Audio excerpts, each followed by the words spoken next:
Hi, my name is Melissa Pricer, and I'm coming to you from Dallas, Texas, where the heat index is going to be over 100 degrees today. And so the thought of a Prince Edward Island summer sounds really nice. Chapter 16. House hunting, Jane decided, was jolly. Perhaps it was really more the pleasure of the driving and talking and being silent with Dad that was jolly, for most of the houses on Dad's list were not interesting. The first house they looked at was too big, the second was too small. After all, we must have room to swing a cat, said Dad. Have you a cat? Demanded Jane. No, but we can get one if you like. I hear the kitten crop is tops this year. Do you like cats? Yes. Then we'll have a bushel of them. No, said Jane. 2. And a dog. I don't know how you feel about dogs, Jane, but if you're going to have a cat, I must have a dog. I haven't had a dog since... He stopped short again, and again Jane had the feeling that he had been just on the point of saying something she wanted very much to hear. The third house looked attractive. It was just at the turn of a wooded road dappled with sunshine through the trees, but on inspection it proved hopeless. The floors were cut and warped and slanted in all directions. The doors didn't hang right, the windows wouldn't open, there was no pantry. There was too much gingerbread about the fourth house, Dad said, and neither of them looked twice at the fifth, a dingy, square, unpainted building with a litter of rusty cans, old pails, fruit baskets, rags, and rubbish all over its garden. The next on my list is the old Jones house, said Dad. It was not so easy to find the old Jones house. The new Jones house fronted the road boldly, but you had to go past it and away down a deep-rutted, neglected lane to find the old one. You could see the gulf from the kitchen windows, but it was too big, and both Dad and Jane felt that the view of the back of the Jones barns and pigsty was not inspiring. So they bounced up the lane again, feeling a little dashed. The seventh house seemed to be all a house should be. It was a small bungalow, new and white, with a red roof and dormer windows. The garden was trimmed, though treeless. There was a pantry and a nice cellar and good floors, and it had a wonderful view of the Gulf. Dad looked at Jane. Do you sense any magic about this, my Jane? Do you? Challenged Jane. Dad shook his head. Absolutely none. And as magic is indispensable, no can do. They drove away, leaving the man who owned the house wondering who them two lunatics were.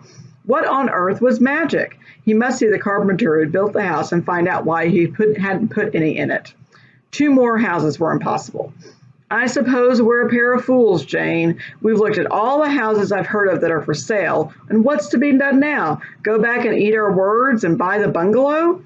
Let's ask this man who's coming along the road if he knows of any house we haven't seen, said Jane composedly.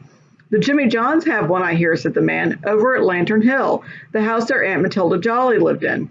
There's some of her furniture in it, too, I hear. You'll likely get it reasonable if you jewed him down a bit. It's 2 miles to Lantern Hill, and you go by Queen's Shore.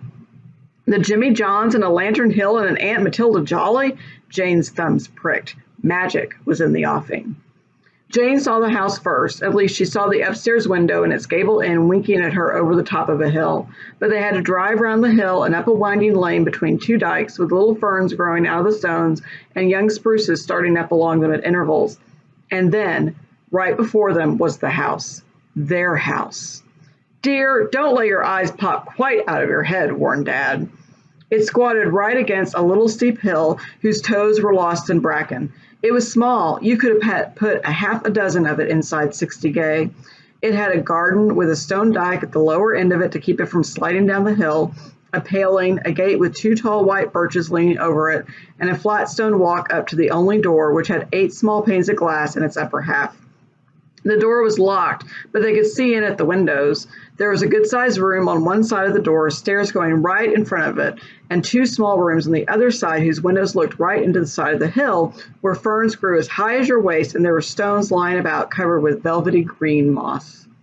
There was a bandy-legged old stove in the kitchen, a table and some chairs, and a dear little glass-paned cupboard in the corner fastened with a wooden button. On one side of the house was a clover field, on the other a maple grove, sprinkled with firs and spruces and separated from the house lot by an old lichen-covered board fence. There was an apple tree in the corner of the yard with pink petals falling softly, and a clump of old spruces outside the garden gate. I like the pattern of this place, said Jane. Do you suppose it's possible that the view goes with the house, said Dad.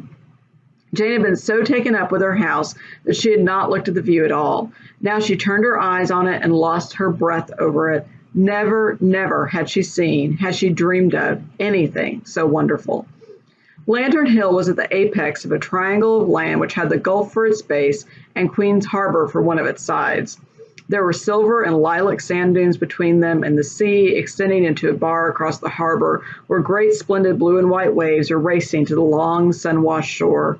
Across the channel, a white lighthouse stood up against the sky, and on the other side of the harbor were the shadowy crests of purple hills that dreamed with their arms around each other, and over it all the indefinable charm of Prince Edward Island landscape.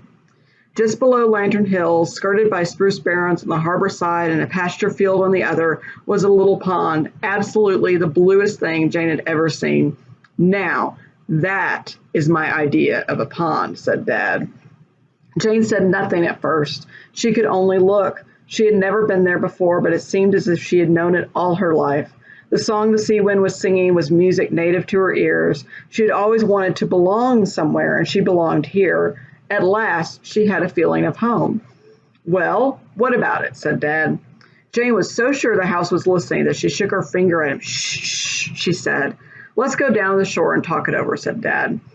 It was about 15 minutes' walk to the outside shore. They sat down on the bone-white body of an old tree that had drifted from heaven knew where. The snapping, salty breeze whipped their faces. The surf creamed along the shore. The wee sand peeps flitted fearlessly past them. "How clean salt air is," thought Jane. "Jane, I have a suspicion the roof leaks. You can put some shingles on it. There are a lot of burdocks in the yard. We can root them out. The house may have once been white, but it can be white again. The paint on the front door is blistered. Paint doesn't cost very much, does it? The shutters are broken. Let's fix them. The plaster is cracked. We can paper over it. Who knows if there's a pantry, Jane? There are shelves in one of the little rooms on the right. I can use that for a pantry. The other little room would do you for a study. You'd have to have some place to write, wouldn't you?" "She's got it all planned out," Dad told the Atlantic, but added, "That big maple wood is a likely place for owls." "Who's afraid of owls? And what about magic, my Jane?" "Magic? Why, the place was simply jammed with magic. You were falling over magic. Dad knew that. He was only talking for the sake of talking." When they went back, Jane sat down on the big sandstone slab which served as a doorstep, while Dad went through the maple wood by a little twisted path the cows had made to see Jimmy John, otherwise Mr. J. Garland. The Garland house could be seen peeping around the corner of the maples, a snug, butter-colored farmhouse decently dressed in trees. Dad came back with Jimmy John, a little fat man with twinkling gray eyes. He hadn't been able to find the key, but they had seen the ground floor, and he told them there were 3 rooms upstairs with a spool bed in one of them and a cupboard in each of them, and a boot shelf under the stairs. They stood on the stone walk and looked at the house. "What are you going to do with me?" said the house, as plainly as ever a house spoke. "What is your price?" said Dad. "400 with the furniture thrown in for good measure," said Jimmy John, winking at Jane. Jane winked rakishly back. After all, Grandmother was nearly 1,000 miles away. "Bang goes sixpence," said Dad. He did not try to Jew Jimmy John down. That he could buy all this loveliness for $400 was enough luck. Dad handed over $50 and said the rest would be paid the next day. "The house is yours," said Jimmy John with an air of making them a present of it, but Jane knew the house had always been theirs. The house and the pond and the harbor and the Gulf. "A good boy," said Dad. "A good buy, said Dad, "and half an acre of land. All my life I've wanted to own a bit of land, just enough to stand on and say, 'This is mine.' And now, Jane, it's brillig." 4 o'clock in the afternoon. Jane knew her Alice too well to be caught tripping on that. Just as they were leaving, a pocket edition of Jimmy John with an impudent little face came tearing through the maple grove with the key, which had turned up in his father's absence. Jimmy John handed it to Jane with a bow. Jane clutched it tightly all the way back to Brookview. She loved it. Think what it would open for her. They discovered they were hungry, having forgotten all about dinner, so they fished out Mrs. Meade's butter cookies and ate them. "You'll let me do all the cooking, Dad?" "Why, you'll have to. I can't." Jane glowed. "I wish we could move in tomorrow, Dad." "Why not? I can get some bedding and some food. We can go on from there." "I just can't bear to have this day go," said Jane. "It doesn't seem as if there could ever be another so happy." "We've got tomorrow, Jane. Let me see. We've got about 95 tomorrows." 95, gloated Jane. "And we'll do just as we want to inside of decency. We'll be clean, but not too clean. We'll be lazy, but not too lazy. Just do enough to keep 3 jumps ahead of the wolf. And we'll never have in our house that devilish thing known as an intermittent alarm clock." But we must have some kind of clock, said Jane. Timothy Salt down at the harbor mouth has an old ship's clock. I'll get him to lend it to us. It only goes when it feels like, but what matter? Can you darn my socks, Jane? Yes, said Jane, who had never darned a sock in her life. Jane, we're sitting at the top of the world. It was a piece of amazing luck you're asking that man, Jane. It wasn't luck. I knew he'd know, said Jane. And oh, Dad, can we keep the house a secret till we've moved in? Of course, agreed Dad, from everyone except Aunt Irene. We'll have to tell her, of course. Jane said nothing. She had not known till Dad spoke that it was really from Aunt Irene she wished to keep it a secret. Jane didn't believe she would sleep that night. How could one go to sleep with so many wonderful things to think of, and some that were very puzzling? How could two people like Mother and Dad hate each other? It didn't make sense. They were both so lovely in different ways. They must have loved each other once. What had changed them? If she, Jane, only knew the whole truth, perhaps she could do something about it. But as she drifted off into dreams of spruce-shadowed red roads that all led to the dear little houses, her last conscious thought was, I wonder if we can get our milk at the Jimmy John's. Thank you.